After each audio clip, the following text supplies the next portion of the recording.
The financial needs of a business go beyond tax and attest services.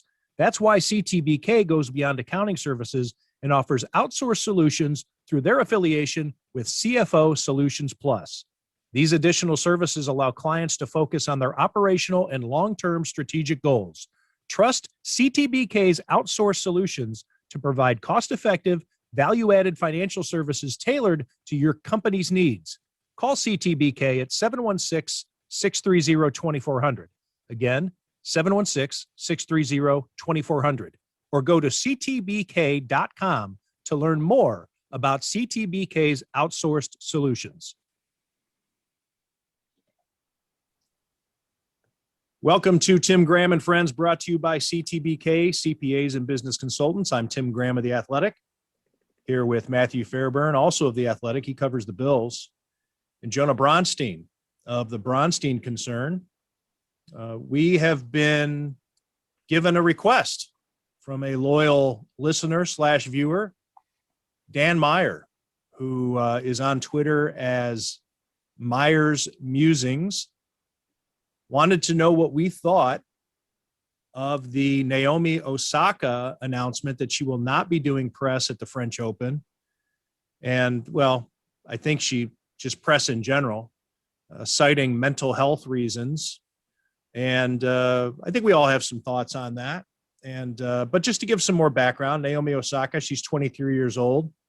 She is ranked number 2 in the world in tennis and has won 4 Grand Slams. And so this has become the story leading into the French Open, and also an interesting discussion on sports journalism, on sports as an industry, sports, the business, access, what the media deserves, what the fans deserve. I'll just throw it out there to anybody who wants to mention it first. I have mixed thoughts on this. And let's just talk it out. So whoever wants to go first. And I think we can get into how this pertains to not just Naomi Osaka, but anybody, whether it's Josh Allen or Rowdy Tellez or Jack Eichel, whatever. Well, I generally don't like when athletes do this. Kyrie Irving had something similar earlier in the season. Marshawn Lynch famously avoided talking to the media for a long time. Terrell Owens had his spells where he did not want to talk to the press. And I think it's a dereliction of an athlete's duty to their sport and their team and to the general sporting enterprise. But it's also for me or any of us to say that it's very self-serving to say that they have to speak to the media. But it's the league. Let's expound on that, Jonah. Why? Let's roll it out slowly. You think it's important. Why do you think it's important? Well, it's important for promotion of the sport, and it's important for the top athletes and the stars to do the media because everybody else has to do it.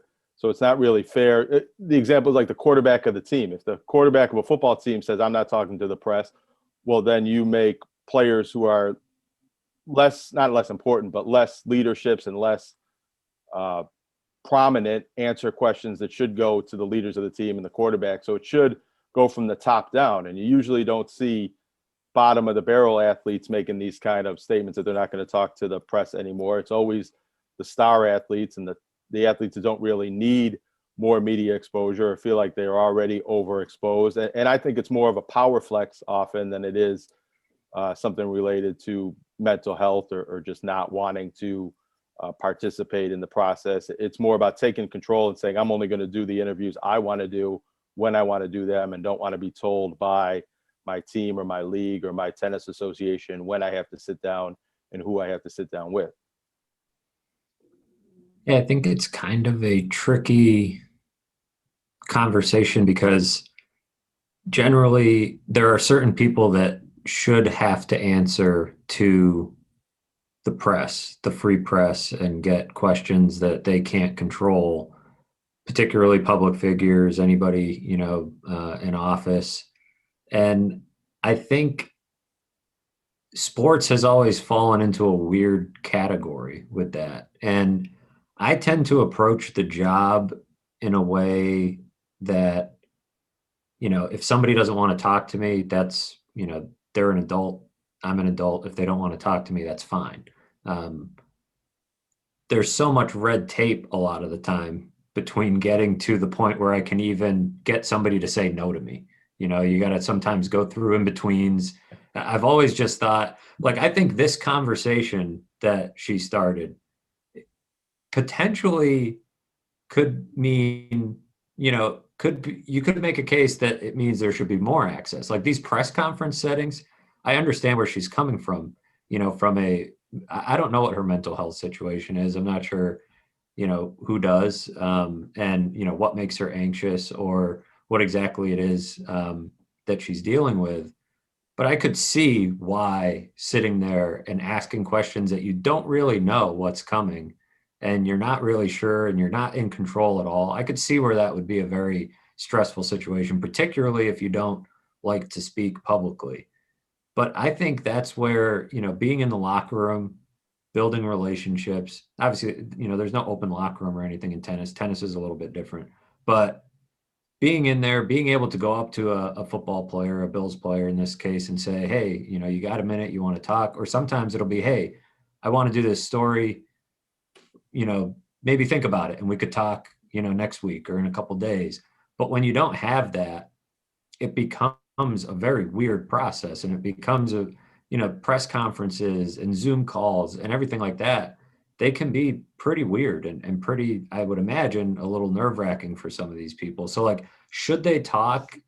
I think is one part of the conversation, but also how they do it and how much control they should have over that is another part of it. And there's a case to be made that, I mean, the promotion of the game element is interesting here because I think her doing this has created a bigger spotlight on this sport.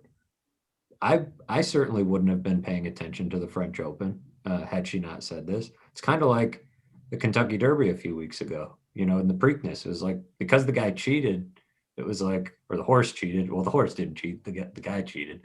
The horse is a junkie, Matthew.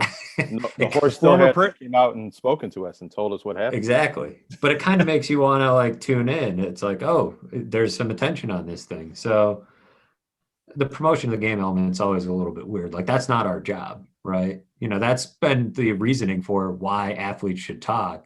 But I've never viewed my job as to promote and, increase interest in the Buffalo Bills in the NFL. So it becomes kind of a flimsy argument on those grounds, I think. But I know I probably just made like 4 or 5 points, but from the athletes and the league's Sure. perspectives, that's why the athletes talk and are mandated to talk as often as they do, because it's part of promoting and growing the game and keeping their sport and their league in the news as often as possible and speaking to the fans. And so what I don't like, I kind of understand when athletes make these points or when they have frustrations about talking to the press or being forced to spend long hours at press conferences or whatever they have to do.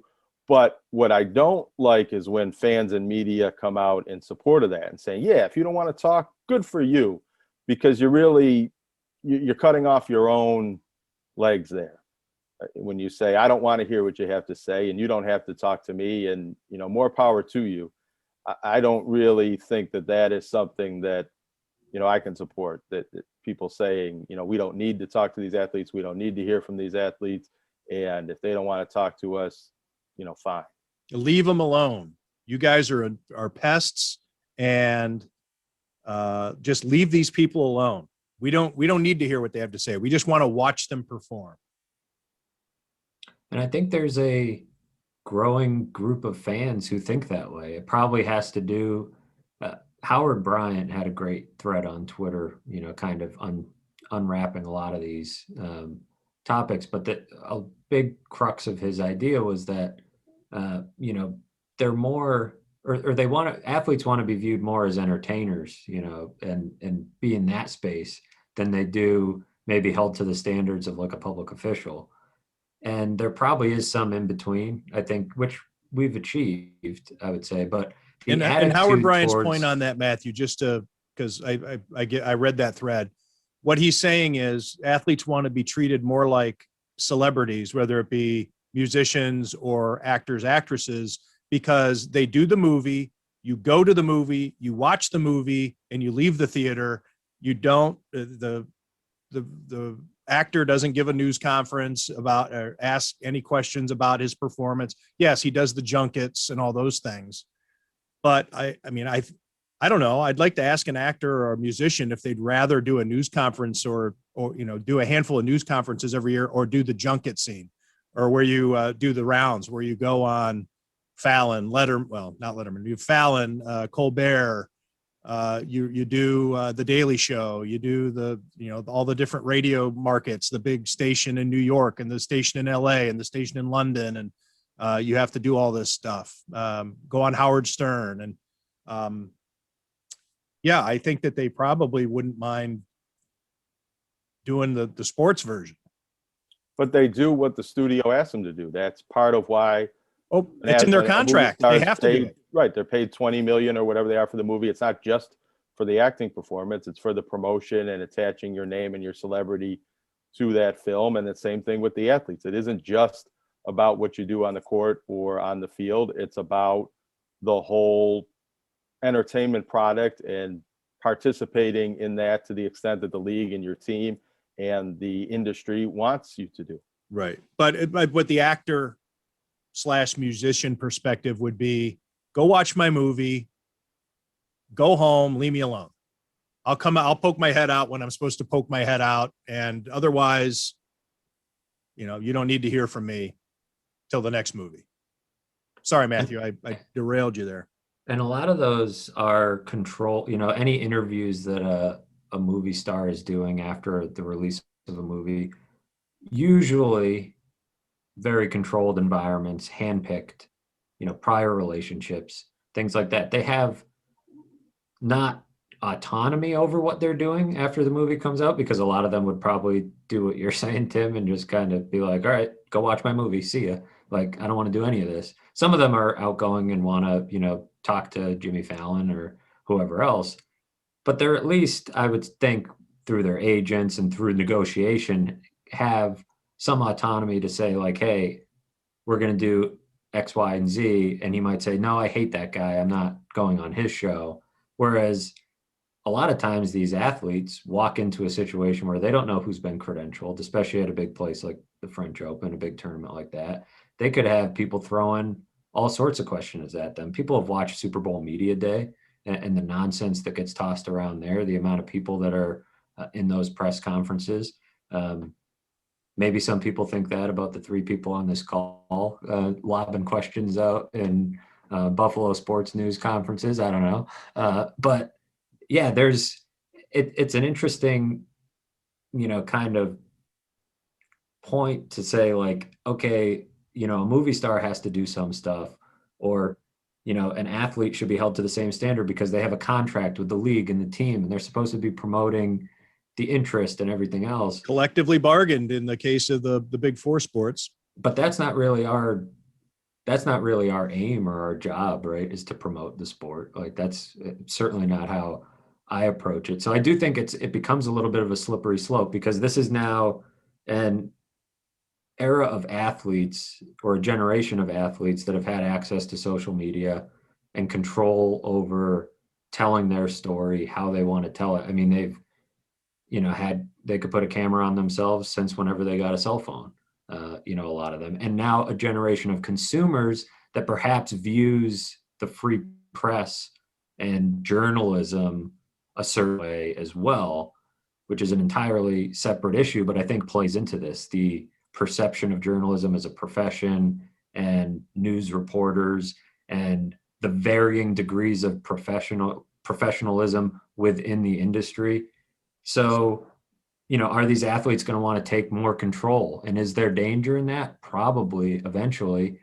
But I think that's probably case by case. Like LeBron James having so much control over his message, and he rarely gives interviews, and at least one-on-one interviews, and you see like Tom Brady releasing a documentary that he's having a hand in directing, and kind of shifting their stories. Like, Tom Brady owns a company that, got PPP loans. And LeBron James has so much money that he can have his hands in a lot of different things. So all of a sudden, these guys become so powerful that you do need to, I think, answer some questions and face the public. And, it's a little bit different than saying like, man, Stephon Diggs didn't talk to us after a game, that guy. Like, yes, it's in the policy that he's supposed to talk to us after a game, but are we worse off because who's worse off? And, is the general public worse off because Stephon Diggs didn't talk? Probably not. Well, that's why these press conferences serve an important, and I want to say democratic function, maybe there's a better word for that, but to give equal access, because if it wasn't for these mandated press conferences, LeBron James would only talk to people on platforms that he owns. And, Michael Jordan would have only talked to Ahmad Rashad, and there never would have been the opportunity for different media and different reporters to ask their questions or have access to these question and answer periods. And it would only be a sort of, kayfabe, the athlete controls the interview and only speaks when they want to who they want to, and only answers pre-approved questions. The press conference, even though LeBron James doesn't sit down for too many one-on-one interviews, he does have to speak after games or before games, and he does sit down for press conferences during the playoffs. And there is that is required of him that he would not do if the league didn't force that on him. The motivations for the league, it should be pointed out, and we've kind of been referencing this throughout the podcast so far, obviously different than the media's objectives. The league's objective in news conferences isn't to be nice to reporters. It is free advertising, because it is going to be reported on. It's going to be televised. The clips are going to be shown on SportsCenter, on the nightly news, et cetera, et cetera.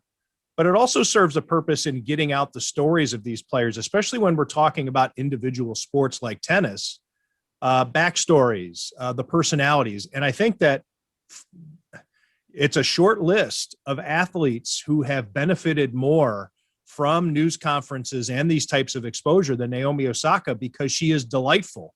And every time she speaks, people love her. She's incredibly popular because of her frankness, because she just has that charismatic aspect to it.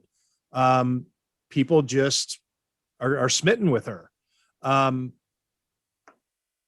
I also understand that when it comes to individual sports, especially with the Grand Slam type sports, and maybe sadly women's sports, people want to know a lot of personal things that I think that don't get asked. I don't recall Josh Allen ever being asked about his girlfriend in a news conference, maybe, as something tangential about, hey, what'd you guys dress up for as Halloween or something like that. But you see these athletes all the time being asked about who they're dating these days. And that's what kind of bleeds over into that celebrity aspect of it, more than the standard sports. When you get the international media involved, they really want to get into everything. They want to know everything about you. It's why you see, I think, those athletes that excel at the more international sports get different type of advertising, different type of sponsorships, Rolex watches, fancy sports cars, fashion lines, things like this, compared to U.S. athletes where you top off at Gatorade or, obviously Tom Brady, has different endorsement deals. He's in a different league, but you're not going to see, Jack Eichel or, throw out. I'm trying to think of, what Patrick Kane. People went nuts when they saw Buffalo. Like, he made it. He was in a Gatorade commercial. Same thing with baseball guys. You just don't see it like you do these international. And I think with that comes these press expectations. So Naomi Osaka, when she references her mental health, again, I'm not going to diminish that, because she may be dealing with some things. She's 23 years old, a lot of pressure. She's made tens of millions of dollars. She gets asked the same question over and over and over again. I get it. What I didn't like about that phrasing of mental health, that vague blanket statement, is again, what has kind of been mentioned on here is that the media is the asshole, like, and that the media, and it feeds into the whole fake news, bullies, people who are out there because they're trying to make a name for themselves rather than report the story.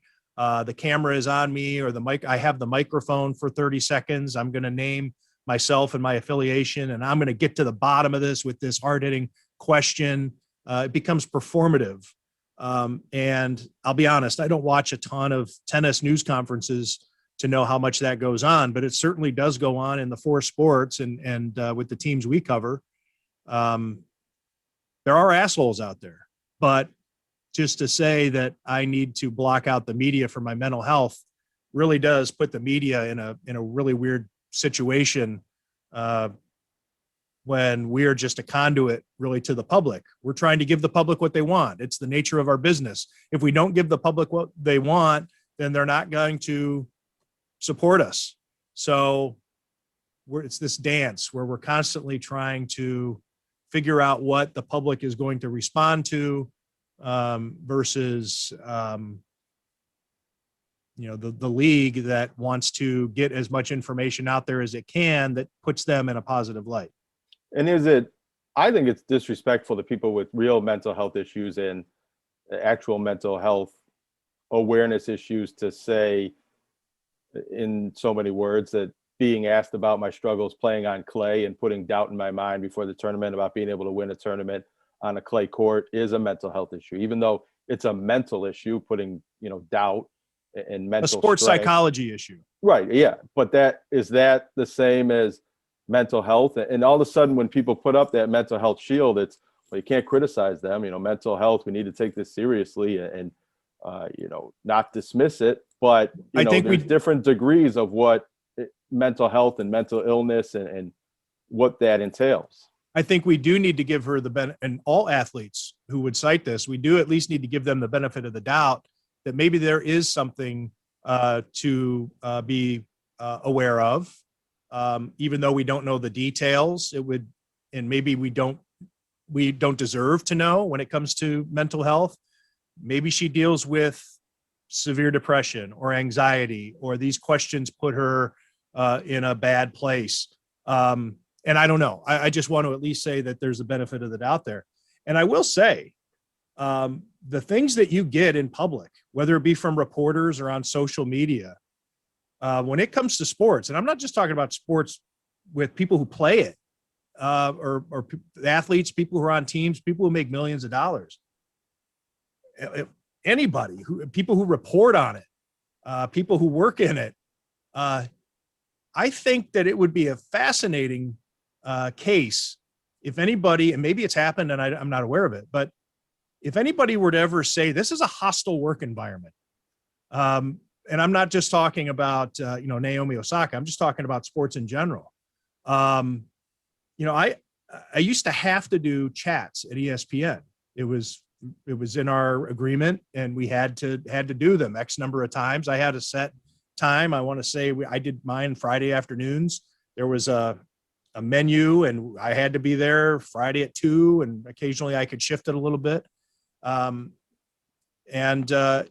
People can go in there just like they do in the mailbags at the Athletic or anywhere else and submit questions or comments. And you have to sort through them to decide which ones you're going to put on there. And I would go in there and sit down maybe 10 minutes before the chat starts so I could get a little head start. And the stuff that I had to read, my bosses made me. I mean, it was saying things about my family.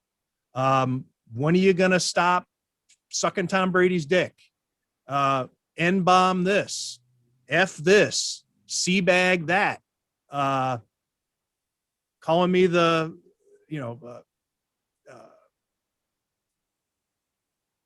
homophobic this and homophobic that. I mean, just because they didn't like the story I wrote on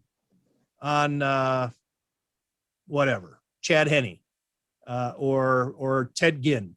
I didn't think Ted Ginn was working out in Miami, so I'd get this, or I'm a fan of this guy. I think he's going to work out well. Oh yeah, well, Darrell Revis ain't shit, and you need to stop sucking his dick. Just the stuff. And I always wondered, can my bosses really force me to deal with this on a weekly basis? I mean, if it was a coworker saying it, or if I had to go out in public, I mean, wouldn't they have some sort of remedies at hand for me to deal with this? And so I can understand an athlete in today's society, even though it is the media. We're talking about standard media in a news conference, at a tennis match, at a major, at a Grand Slam event. Sitting down in the decorum that usually you don't get that. But I think for maybe some athletes, the whole thing is all one big ball of attention. And whether it's their Instagram account or their Twitter or whatever they get it, maybe they have a personal website where people can leave comments and things get through, or they have a tendency to maybe check out what people are saying about them on, maybe there's a tennis message board or something. I can get to where the response is, where a fan or the media might say, you've made $100 million, or however much money she's made, 50 million, 100 million, whatever it's going to be, $1 billion probably before she's done playing. You owe us this. And I could really quite easily get to a point where it's like, no, I don't know anybody's shit. So that's where I'm kind of mixed on it. I can see. How does skipping press conferences solve that issue? Because I think of the other night, Russell Westbrook gets the popcorn poured on him, and he wants to run in the stands and fight that fan, and security doesn't let him.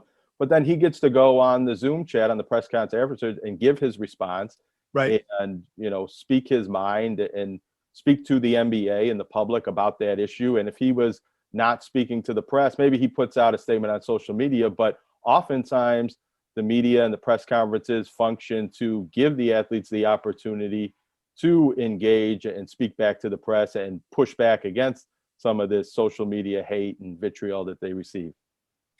I think, that ties into what Tim said about, athletes telling their stories, the power that can have. I don't, of course it's a self-serving opinion to say I believe in that. I mean, that's, why I do what I do. And, I do think that there's a huge benefit to athletes sharing their stories and, giving people that side of them. And I can't tell you how many stories I've written, where there's comments in there where people say, man, didn't know who the hell this guy was, but now I'm pulling for him in camp, or whatever it is, when you're writing about some of those guys. So I 100% agree on that point. And, what Joan is saying about Russell Westbrook having a chance to speak his mind, or, other guys having a chance to say what they want to say on any type of issue. Of course, they have the outlet on their own, right? Like Russell Westbrook could have videotaped himself and posted it on Twitter and Instagram and gotten just as much attention. The NBA certainly would have seen it. The fans all would have seen it. That, people live on social media. So he doesn't necessarily need that setting, but I do think it can create a dialogue and a back and forth. When you've built up the trust, there can be a benefit to continually going there and, having that space to start that dialogue with whatever questions come your way. But there's also, Tim raises a good point about the mental health piece of this has to be real for a lot of athletes. I would imagine if you're a little more active checking your Twitter mentions or anything else, the type of things that get said and the way fans behave, I think that's also very, prudent with what's going on right now, very timely with the way some fans are behaving at basketball games. We've seen it at hockey arenas. We've seen it everywhere, really. But lately it's been the NBA games with Trae Young getting spit on, Russell Westbrook getting the popcorn thrown on him. That's not even looking at the Twitter mentions and the things people will say about you online. So it would be easy to say as an athlete to say, oh, I'm doing this because you're my conduit to the fans. Well, screw the fans. I don't want to talk to the fans. I could, certainly see that angle and see that piece of it as well. So it doesn't strike me as the type of situation where there's an easy one easy solution for everybody. I think it can be somewhat case by case. I think the policies are in place for a reason, because on the whole, the league or the sport or the governing body of the sport, the team, whatever it may be, in a lot of instances does benefit from these press conferences or, whatever news availability they have with these athletes.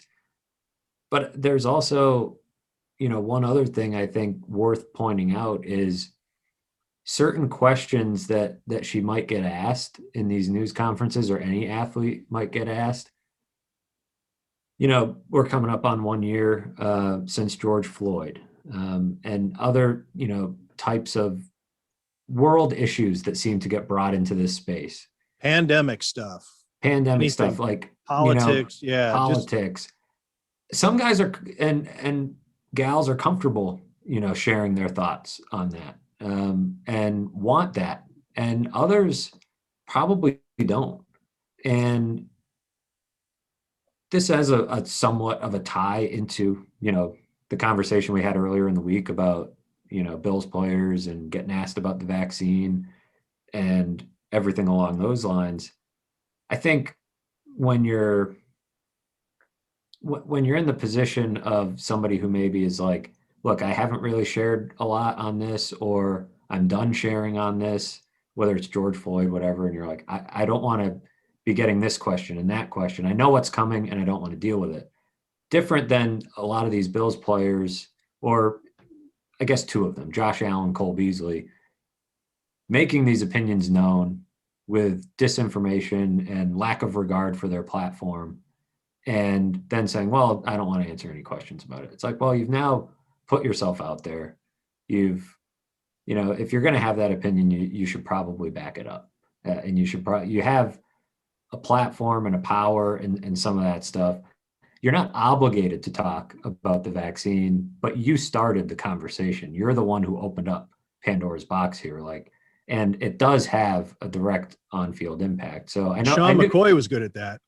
I knew people would kind of, bridge that gap. And so I just wanted to make that it's a little bit different, a tennis player not wanting to talk about all the world's issues before she's about to have an important match, I think is different than in May, Bills players getting asked about something that they started. Yeah, LaShawn McCoy is a good example of Chip Kelly's racist. If you ask me about it again, I'm done. I'm not talking to you ever again. It's like, oh, okay, well, it's a hell of a claim to make with no follow-up questions allowed. I mean, so yeah, it's not, that's why I say it's not, no two cases are exactly alike. But there are some times where it's like, you need to answer to some things. And there are certain people too, right? Like the head coaches of these football teams, head coaches of public university football teams, who are often the highest paid employees in the state, paid by taxpayers. Those people need to answer questions. And, as it turns out, sometimes colleges are the least likely to make a lot, they have the most restrictions about making these people available. So yeah, there's a lot that could be, I mean, man, we could probably have a 4-hour podcast about media policies and access and all the various threads therein. But I think, each case is a little bit different. So one of the points you made, Matt, Naomi Osaka has been rather outspoken and had a lot of thoughtful and important things to say about social justice and things that have happened in the world over the last year or so. And her statement about not talking to the press didn't mention that. It was about repetitive questions and questions that put doubt in her mind. And so, you can empathize a little bit if an athlete did have maybe some social anxiety issues, or press conference settings in general brought about mental health symptoms and issues. That's something that a conversation to have about how that could be rectified. But if the situation is, I want to speak about this subject, but not that subject, I want to control the questions. I mean, that's not something that I think anybody in the media and the public should really support. You can control the answers that you give. You can say, I've already answered that question. I've already spoken about that topic. I don't have anything more to say about that. But you can't say, don't ask me that question, or you are a bad journalist for not, keeping this on the line. Not, only questions about the home run derby here. Don't ask Rob Gronkowski about anything else when he shows up at Buffalo to hit home runs. Or the governor, when you ask him about his book. That's a Right, stupid question. Well, politicians can be the worst at this, but at least politicians, they're working on behalf of the public, and there is a stronger expectation that you do have to answer to the public, but not every politician goes along with that program. Yeah, politicians, it's totally different. I mean, it's like I said, with college football coaches at public universities, like that there's no blurry line there. That's pretty clear cut that you have an obligation to answer questions and to be available. And no, you don't get to control that setting. But I do think the line gets a little bit blurry with athletes. They are very important people. And like I said, some of them are a lot more important than others. And some of them have a lot more to gain from talking to reporters. And some have a lot more to lose by talking to reporters. And I understand that. And I try to sympathize with that whenever I approach anybody to talk for a story. Sometimes it amazes me as many people have talked to me for stories as they have. I sometimes wonder when I send a text or make a phone call, why the hell would this person talk to me? And then they call me and and not even if it's an uncontroversial story, like, hey, I want to ask you about when you used to coach this guy, sometimes I think, why the hell? They don't know who the hell I am. They don't know what the hell I'm going to do. Like, they know what outlet I work for. And, sometimes these people do know who I am, but I approach the job that way thinking like, wow, this is great. Somebody's going to talk to me like that, and I'm typically pretty grateful that they're doing that, because it's easy to say no. And when given the opportunity to say no, I think that's an easy default for a lot of people. But there's also the point to be made here that whether it's Naomi Osaka or LeBron James or Tom Brady, I think you don't need to speak with the athlete to get the truth or the story or whatever's going on. I think, Tim's story on the Pagulas in last year, they didn't roll out the red carpet for Tim and tell him all that stuff and show him all that stuff, and I think a lot of these books you see written, the book on Tiger Woods, he didn't cooperate with Armin, and I think it was Jeff Benedict wrote that book as well. Some documentaries where people don't participate. If you really want the truth, sometimes you have to go earn it. And that's where I have such mixed feelings on, like, oh, I'm not going to do a press conference. Oh, cool. Then the next person who gets her is getting a good scoop and has done a really damn good job and didn't get it handed to them. Press conferences are kind of, in the sports world, low-hanging fruit a lot of the time. And the questions are repetitive. And I do understand why some of them would think it's a little bit of a waste of time. So that's a great comment, Matthew. You say, if you want the truth, you have to go earn it. And I think that sums up my philosophy of the way that I've operated over the years, is that I'm not owed anything. I don't deserve this information just because. And I've never been upset at somebody not talking to me because that is their prerogative. I've had a lot of fans or people chirp at me on Twitter, oh, you just don't like this guy because he doesn't give you interviews. It's like, when I walk into that locker room, I know I've said this before, when I walk into a locker room, I treat it as though I'm walking into somebody's living room, because that is where they work.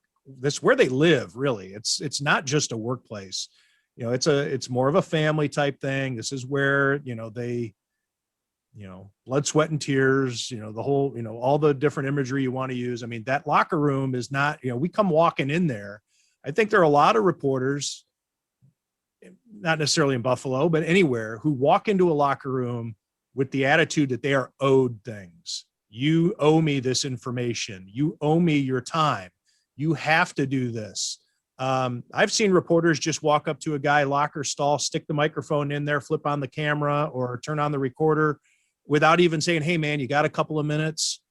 Because maybe they say, hey, can I just run in the back? I want to, I gotta talk to the equipment guy real quick. I'll be right back. But no, then they stand there and it's like, and then they get but the light is on and they're being filmed. They can't just walk away. I mean, there's all kinds of things or ways you can treat a guy in the locker room that really, it's like, Jesus, just. It's an odd scene. It's such an odd scene. And But I've gotten far in my career, not acting, but believing that I'm not owed anything. And if you don't want to talk to me, fine, I'll go talk to somebody else. I mean, it's not.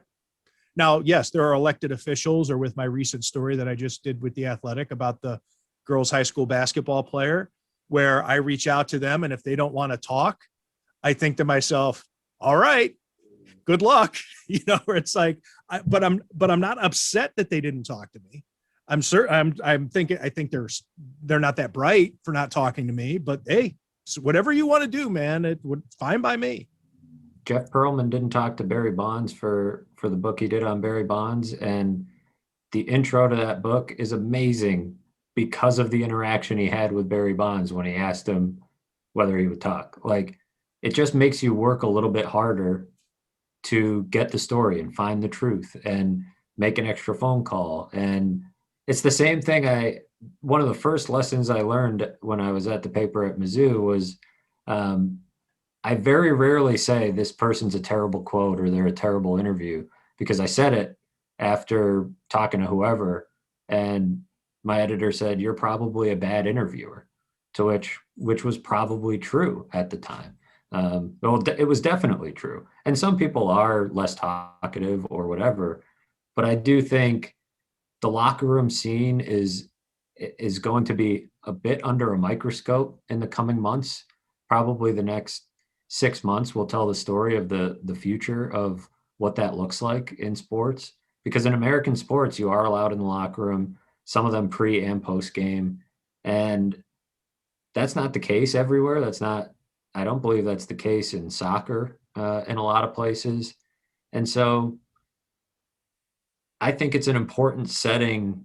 It can be a dehumanizing setting because of the reasons Tim mentioned of the way some people behave in the locker room. But I also think it's an important setting for getting the type of access that I think some of these athletes want, even the ones who are saying, don't let me do this. I don't want to do this press conference. I don't want to be subjected to this nonsense.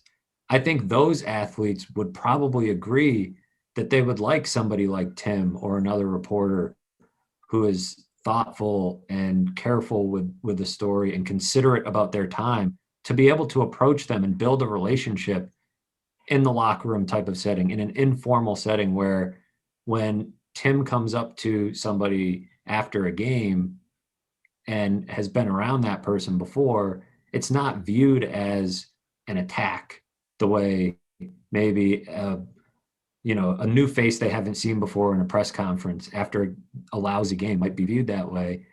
Without the locker room access or without something to replicate that, the relationships are not as strong. And when the relationships and the trust aren't as strong, you're going to be more stressed out by that press conference. You're going to have a harder time telling your story because you don't know who to trust. And so while it can bring out the worst in some reporters being in the locker room, I do think it's a net positive for the athlete in some ways because of being able to figure out who you can trust and who you can't, and then kind of control your real quick, I think there. though, being on these Zooms, Matthew, though, has emboldened some reporters just to be total pricks because they wouldn't ask that question if you were standing right next to the guy. 100%. I've seen some of that. Maybe, but I've seen more of buttering athletes up and turning it into, hey, how you doing? What's going on? Conversations on these Zooms. So That's true. Like you're right. There's a little bit of both. The sooner we get away from these, whether we get all of the locker room access back that we used to have, the sooner we get away from these Zoom press conferences, the better. I think that's part of the issue with Naomi Osaka. Maybe there's some Zoom fatigue and that it's been more difficult to meet the media requirements in this pandemic era for some athletes than it was prior. So, I wanted to respond quickly to one of Tim's points that, I don't necessarily like it when athletes and journalists kind of over personalize the interactions in the locker room, although it does sometimes tend to get better access and better quotes when it's more of a human conversation. But when the cameras are on and we're in there in the locker room and it's a group gaggle or scrum, you're talking to the public there. And if a cameraman shows up and just pops the light in your face, I mean, I think there's an implication there that, this is your time to give your statements on the game and whatever you want to say or whatever questions you get asked. And when people make it a little bit too much of a human interaction and, oh, thank you so much for doing this interview. I mean, they didn't do that for you, Tim Graham. Sometimes it happens that way, but oftentimes they're not talking to you. They're talking to your readers and your audience, and we're conduits to that. And that needs to be a little bit more, or it doesn't need to be. I just think that when people think that I walk in and I ask questions or I show up at a press conference and ask questions, I'm not asking that because I have a personal need for you to tell me these things. It's because that's part of the job and the story we're trying to tell. We're trying to put your voice and your thoughts and get more accuracy and authenticity into these stories and not just write what's in our own heads, but writing what's in your head too. And that's an opportunity for the athletes. I cover a lot of high school and small college athletes, and they love talking to the press. Sometimes they get nervous about it because they're not as experienced with it, but they thank you for the opportunity. And as you saw with the story you wrote this week or published this week, Tim, that, the athletes that don't get a lot of press really like the opportunity to talk to the media, or an athlete that's a rookie and hasn't been jaded by interactions with the media. They love having their first opportunity to go to the podium, a podium game it's called.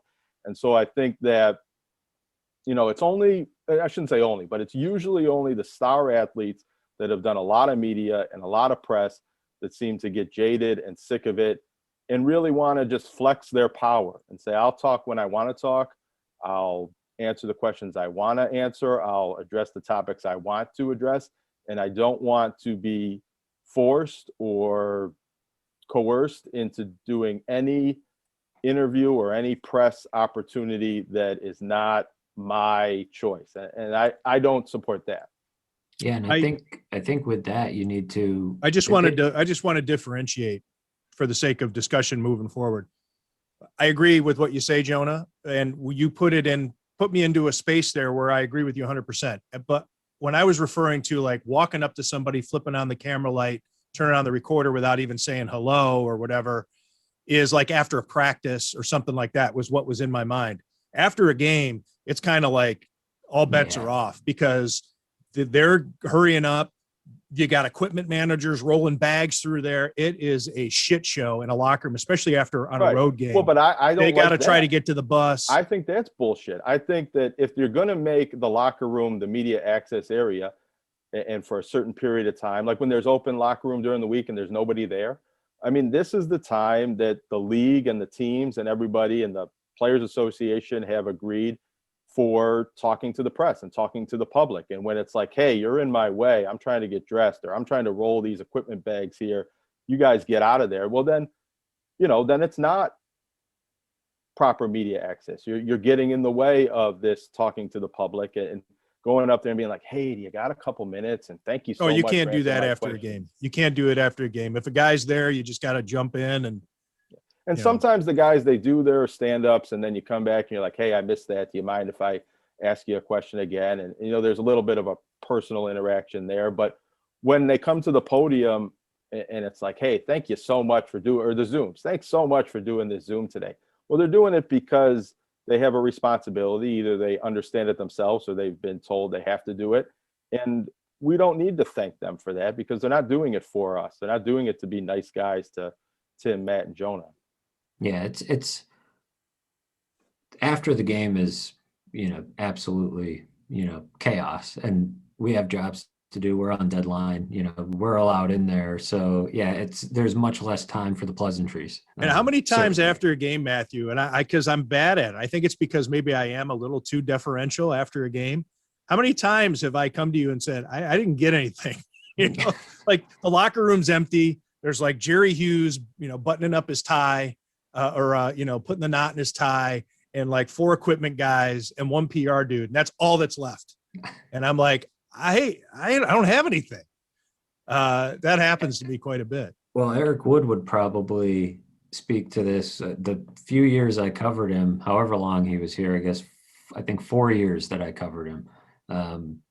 He was always the last one out of the locker room. So I talked to him after every single game. Like he would look at me and Rodak at times and just be like, oh, Christ. Like Lorenzo Alexander's another one. Yeah, he was always you know, one of the last to go, but he was so a it's great like, talk. Yeah, like if you're one of the last to go, I'm hanging around and, you know, I'm going to ask you to talk. But it's part of why like the physical space of the locker room isn't that important to me. And I know some reporters, you know, certainly PFWA wants the locker room back, and like the physical space of the locker room, I don't think is a complete necessity. Sometimes I think it is one of the most uncomfortable places to be. Just, it seems like an invasion in some ways, but like some sort of designated media area that they have to come through. You know, that how it used to be in college, was like there was a space and the guys didn't have to come through there, I guess. But, you know, I guess that's the benefit of the locker room. It's like you can trap a guy. You can get, if you need a guy, you can get a guy. But it kind of goes back to what I said. Like if the guy wants to say no and tell me to piss off, that's fine. Like I will probably make note of that. Like, hey, I tried to talk to Kelvin Benjamin today and he told me to get bent. Like, you know, I'll, you know, hey, that's fine. You can say that and I can share it. I think Jonah made a point that has now slipped my mind that'll probably pop back in at some point. But one of the things, the power flex. Well, I think it was, you know, that one of the things you mentioned was that, like, you know, the people that are the most powerful and have the most influence was like the people who want to thumb their nose up and say, screw this, I'll do it on my own. And it almost feels like those are the people that we should have, that we are holding accountable the most, right? Like those are the people that, like LeBron James, Tom Brady, like these are powerful, influential people in our society, whether we like it or not. Sports have made them that way.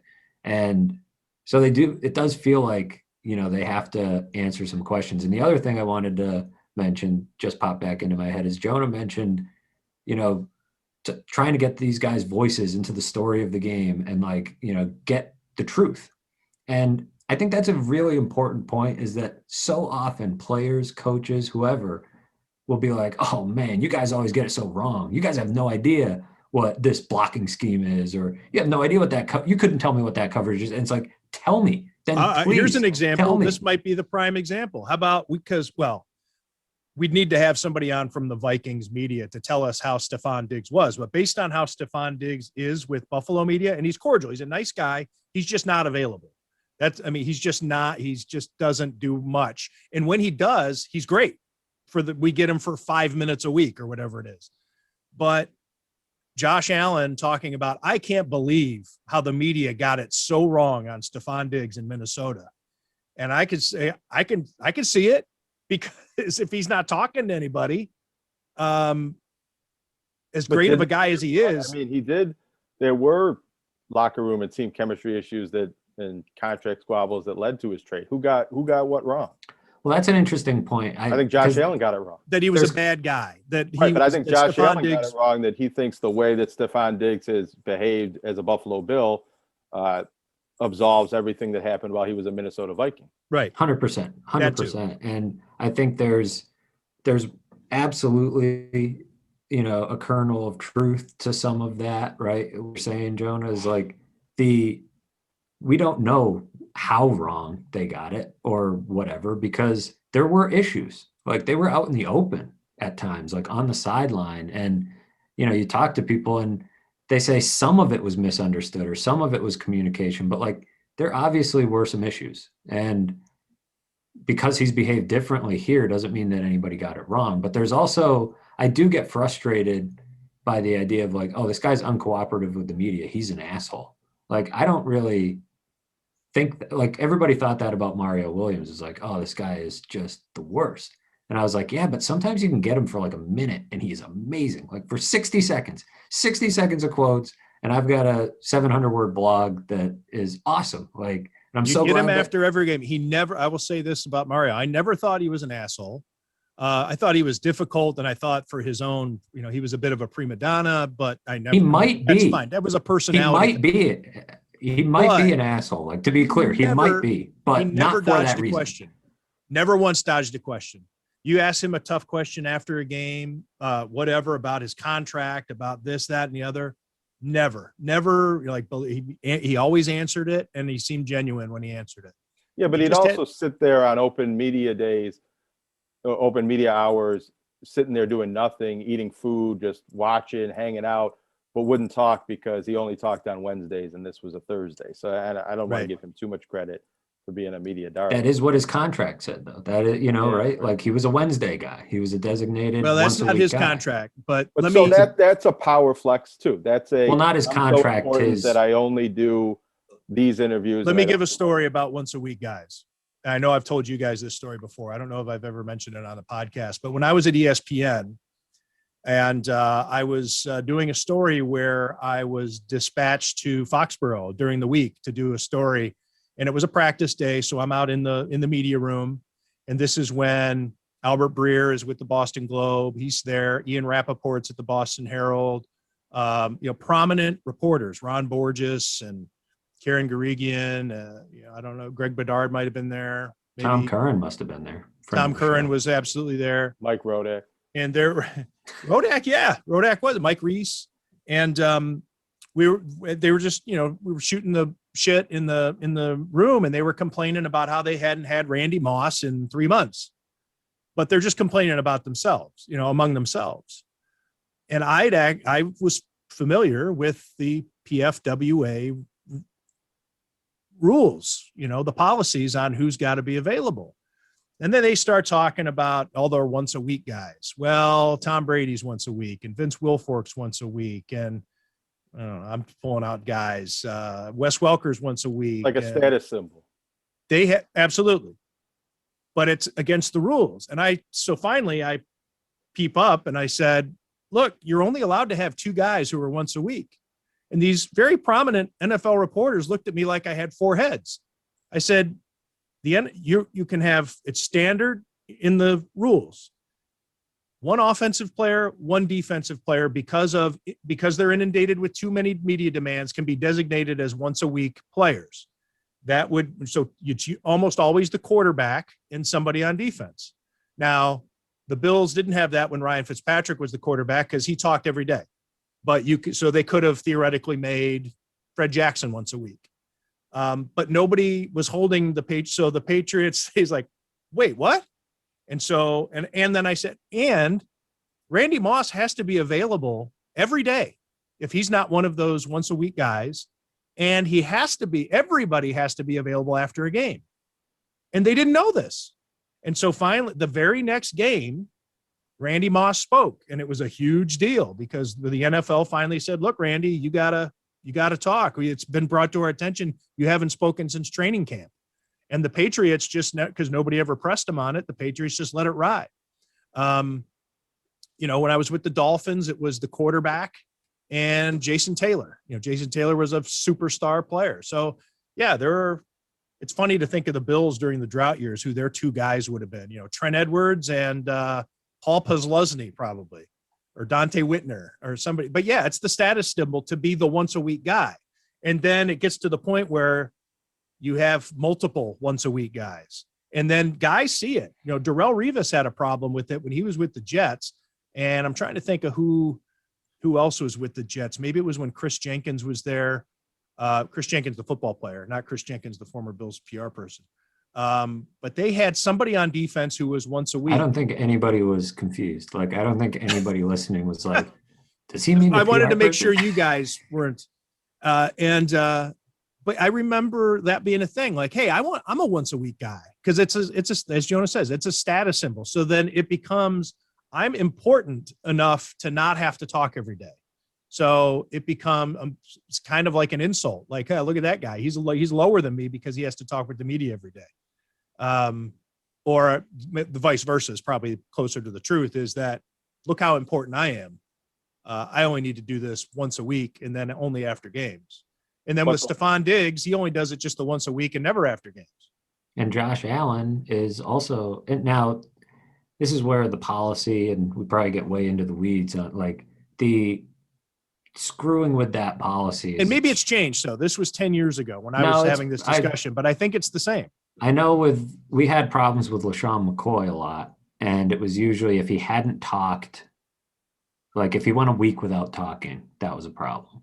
And sometimes it would be like, oh, he snuck it in after a game, so you know, it started to become this thing where like, the PFWA was like, let us know if he does this, and get kicked down the road a little bit. And finally it, started to get us some results. And that type of stuff can get annoying when you haven't communicated a reason why you're doing it. You're just doing it to flex your muscles and for a status thing. You're Randy Moss.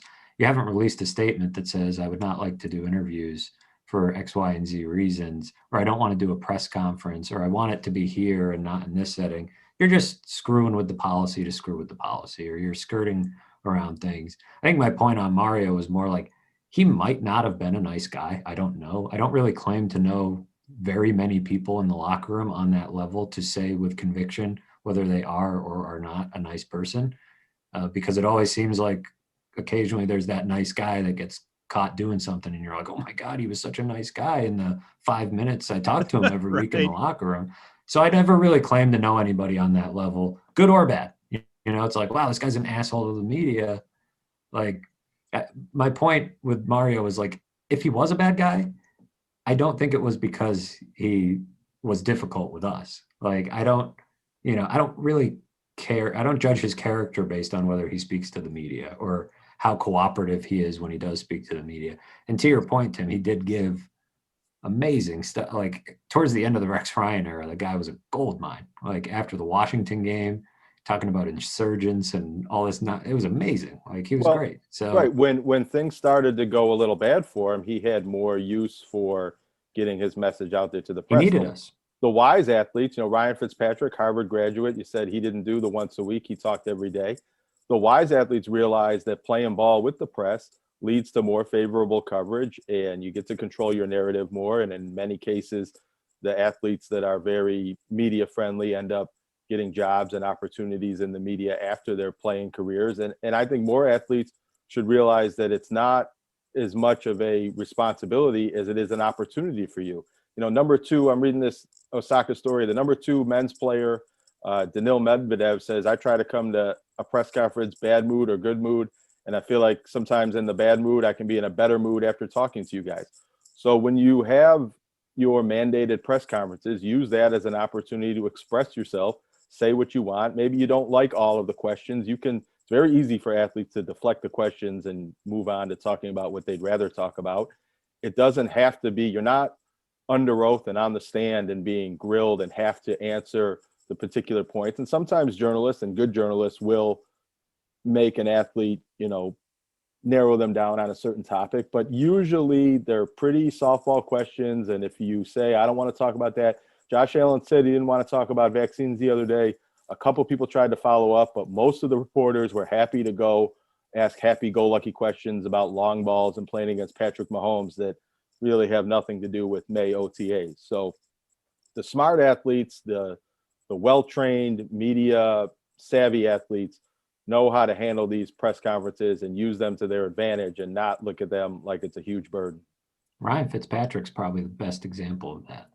And he's had a great career in a lot of ways, but it's not as great as a lot of people will tell you it is because of how nice of a guy he is. And our good friend Jerry Sullivan was always a great example of just like pounding the table for Ryan Fitzpatrick all the time. And it was like, because he's a super nice guy, because he's a little bit friendlier to you. But I think there's also the point that like when you're so available, it brings the temperature down significantly. Right. Like we get sick of talking to those guys. Right. You're constantly available. It's like you're going to stop going to Ryan Fitzpatrick's locker at some point because you got to get something else done. And he won't stop talking. So you're like, I got to go talk to somebody else. Same with, a lot of, I think executives, probably fall under this too. Like the whole Doug Whaley press conference that happened toward the end of his time here, the tension had built up. He hadn't spoken in a while and they hadn't made him available. And he's actually a nice guy and can be pretty engaging to talk to in the right setting. But he had been made so nervous by the PR staff, and he was so unavailable that when he got up there, it was like people had months worth of pent up questions to throw at him. Like, whereas Brandon Bean is available a lot. And so, he can address the difficult thing quickly, and he can do it in various settings, to kind of bring down the temperature of the room and of that criticism. So it's very much an opportunity. Like Jonah's spot on with that. I think you can certainly play the game a certain way so that it's not such an intimidating game to play. If Josh Allen had, I always think, I don't know, and I'm not a public relations expert, but like when Josh Allen, said what he said on Kyle Brandt's podcast, a week later, could have been like, all right, let's have a press conference with the local media, the people who I talk to all the time who know me, and let's get out in front of this and talk about it. And then it's by OTAs come around, nobody's talking about it really. Once you address things and the more available you are, the less somebody comes in and says, we got to get this guy. You're not available, so screw you. Like, that's my question. Like, there's less of that Comments? one, right? Yeah. By the way, screw you. Like, and Yeah. you should talk So to me. you more. need to talk to us more. You need to talk to me. And more. another thing, fuck off. Comments? Right. Like, so I think there's, there can be a strategy element to it for the player where most of the time, well, I could see it as an annoyance a lot of the time if you do it a certain way. Now it's different for, a superstar tennis player who doesn't do a lot of this type of stuff and is about to play a massive tournament. But when you develop that kind of trust, then maybe something happens, right? And you can say, all right, I got to go to these guys that know me, and they know me well because I've made myself available and I can explain myself, and they can add a little bit more context to this. I have a question about Josh Allen for you guys that cover the team more than I do and know the PR staff a little better than I do. Do you think that Josh Allen was the one that didn't want to bring up the vaccine or didn't want to address his vaccine thoughts the other day? Or was that more of a PR strategy to say, we don't want Josh Allen sharing his controversial opinions about this in public anymore? I'm fairly certain it was discussed with him before he sat down, but like we discussed on the previous podcast, this could have been a team decision. It could have been, Tremaine Edmonds said pretty much the same thing, that we've talked about it as a team and we're going to keep it in house. And it probably is a way just to shield other players from additional questions, or at least hope that that's the case, to keep guys from speaking out one opinion or the other. So that way it doesn't become polarizing. So that's just my guess. But Sean McDermott was a little more willing. He didn't want to talk specifically about Josh Allen, but he was more willing to share his thoughts. So it isn't an organizational decision to not talk about the vaccine issue. Right. Maybe there was a players meeting where they said, if we're not on the same page here, we shouldn't be talking about it publicly. Yeah, right. But I do think that, so look, PR, I'm not saying the Bills specifically or their individual PR people, but when you say like Sean McDermott said what he said, was probably also discussed by PR with PR.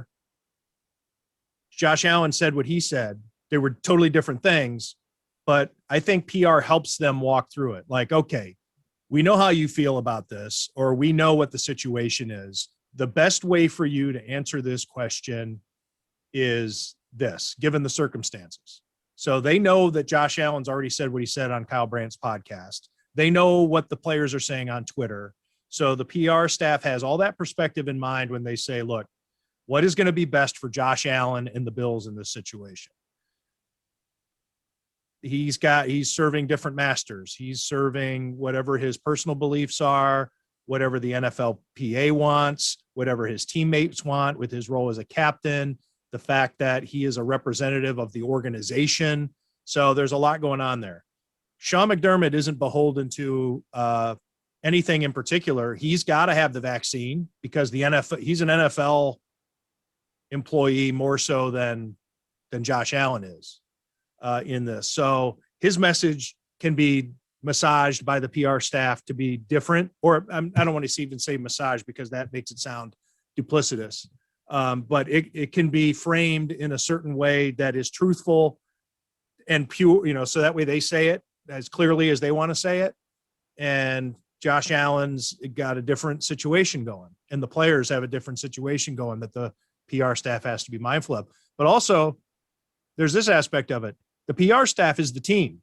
The PR staff is management. And if there's an NFLPA element to it, the PR staff might be kind of stepping out of bounds. Right. A little bit, or the team might not, or the players might not necessarily trust how the team wants to message something when it comes to OTAs and reporting and showing up, not showing up, all that type of thing. And the PA might be pushing this. It's a team decision. It's a team in-house issue that we don't want to talk about. They might be pushing that message on all. Right. Yeah. So Josh Allen, I'm sure, did not just,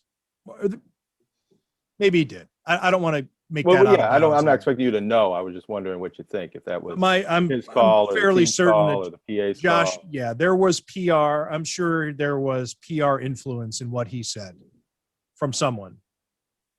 Yeah, I don't know for sure one way or the other. It's speculation, but I think there's a lot of different possibilities that Tim laid out, pretty well there. And I think it's part of the difference between Sean McDermott and Josh Allen is what Tim brought up about McDermott being a league employee and having different, different things that he can say, or different things that, different powers that be that are watching him necessarily.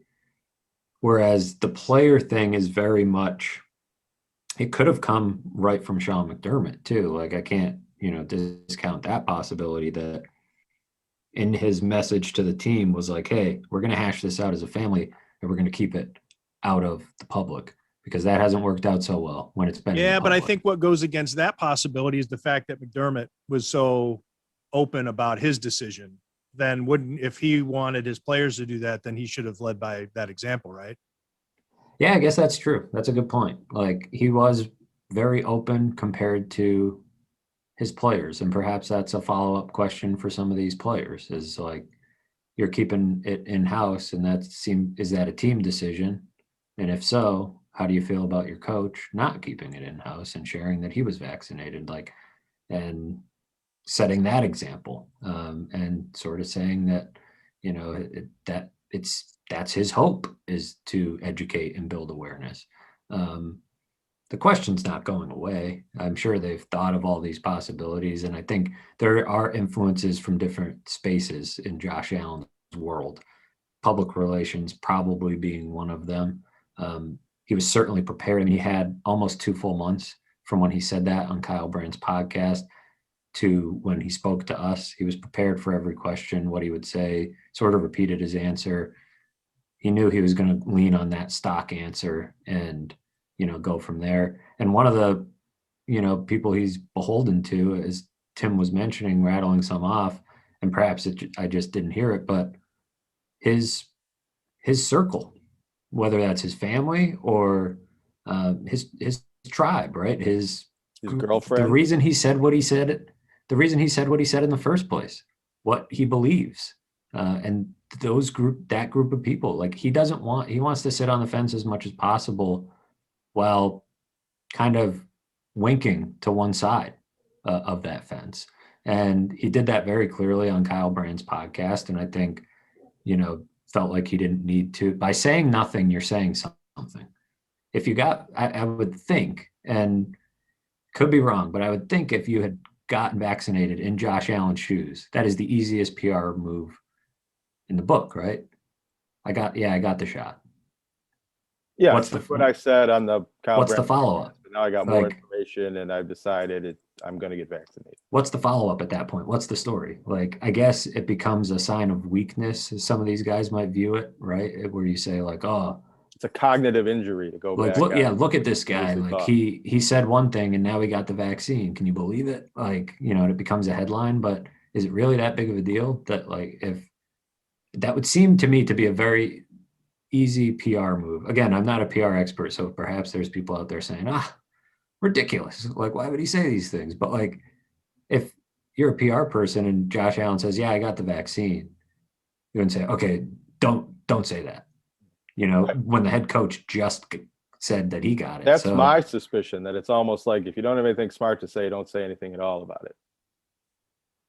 Right. And I think so if he had gotten it. Now it's different with Tremaine Edmonds. I will say, like, I have no idea. Like Tremaine Edmonds saying that doesn't make me think that Tremaine Edmonds didn't get the vaccine, but that's because we didn't go into it with an established baseline of his opinion on the matter, where we had a bit of that with Josh Allen, of the hesitancy that he showed. So with Tremaine Edmonds, it could very well have just been like, well, this is the company line, and I'm gonna jump in line here with the boys. And just not say anything.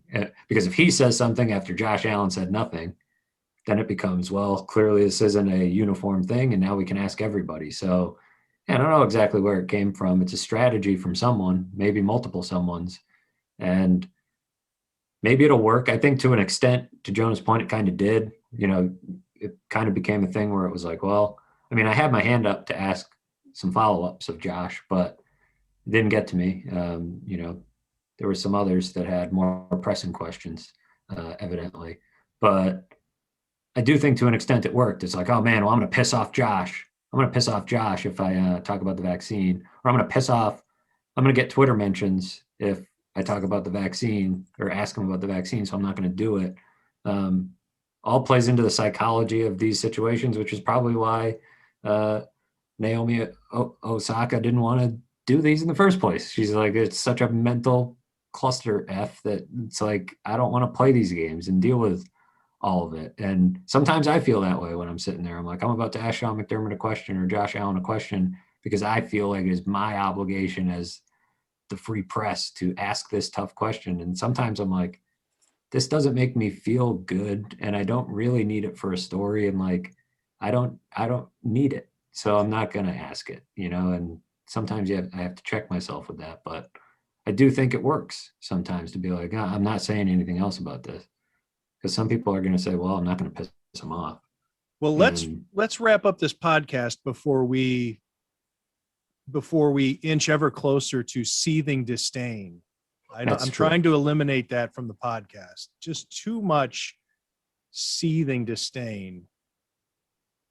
So let's dial it back. The only place I ever sense seething disdain is from Jonah in our text thread planning the podcast. My face. Yeah, there's a little bit of seething disdain there. Yeah, for us or for me, yes, I think. Yeah. For the podcast or me. Right. This podcast is bad for my mental health. And the podcast, Jonah has seething disdain for the podcast industrial complex and the planning of said podcast. And it comes directly through my phone. I can feel it. Well, good. I'm glad that comes across. If you still want to get paid, though, you're going to have to send me a doctor's note that you actually are suffering from mental distress. If you need to, well, wait a second. Is my complaint ever that I don't want to do the podcast, or I'm usually like, hey guys, buck up, let's do this. Yeah, Jonah doesn't think we do enough podcasting. That's right. He wants to do more. He's got a lot of takes. That was for a off the cuff topic. That turned into quite the discussion. So our thanks. This is why we should podcast on schedule. You never know what's going to come out of our mouths. Right. Well, our thanks to Dan Meyer for this topic suggestion. I enjoyed it, and hope you did too. If you've gotten to this point, I guess you did. Either that, or you're just fast forwarding to the end so you can listen to the CTBK read, which is new CTBK reads. We finally updated those, and so thanks for listening to Tim Graham and Friends, brought to you by CTBK. I'm Tim Graham of The Athletic. Jonah Bronstein of the Bronstein Concern, and Matthew Fairburn, also of The Athletic. Remember, it's the new Bronstein Times. The new mergers and acquisitions. The new Bronstein Times. Well, have you contacted CTBK to discuss the mergers and acquisitions of? I said what I said. I'm not going to comment on it anymore. I see. You can read about it in Axios. I just spat all over my microphone while trying to laugh and speak at the same time. Later days. CTBK is more than just a full-service accounting firm. They are one team with an innovative approach to accounting and rise to each new challenge with collaborative problem-solving skills. CTBK goes above and beyond by lending helping hands in the Buffalo and Niagara community through volunteer work and donations, and is partnered up with Victory Sports for 2020 and 2021 to keep kids in the community active. The professionals at CTBK are determined to help individuals and businesses succeed. Whether a large corporation, a small business, or somewhere in between, call CTBK at 716-630-2400. Again, 716-630-2400, and see what CTBK's one-team approach can do for you.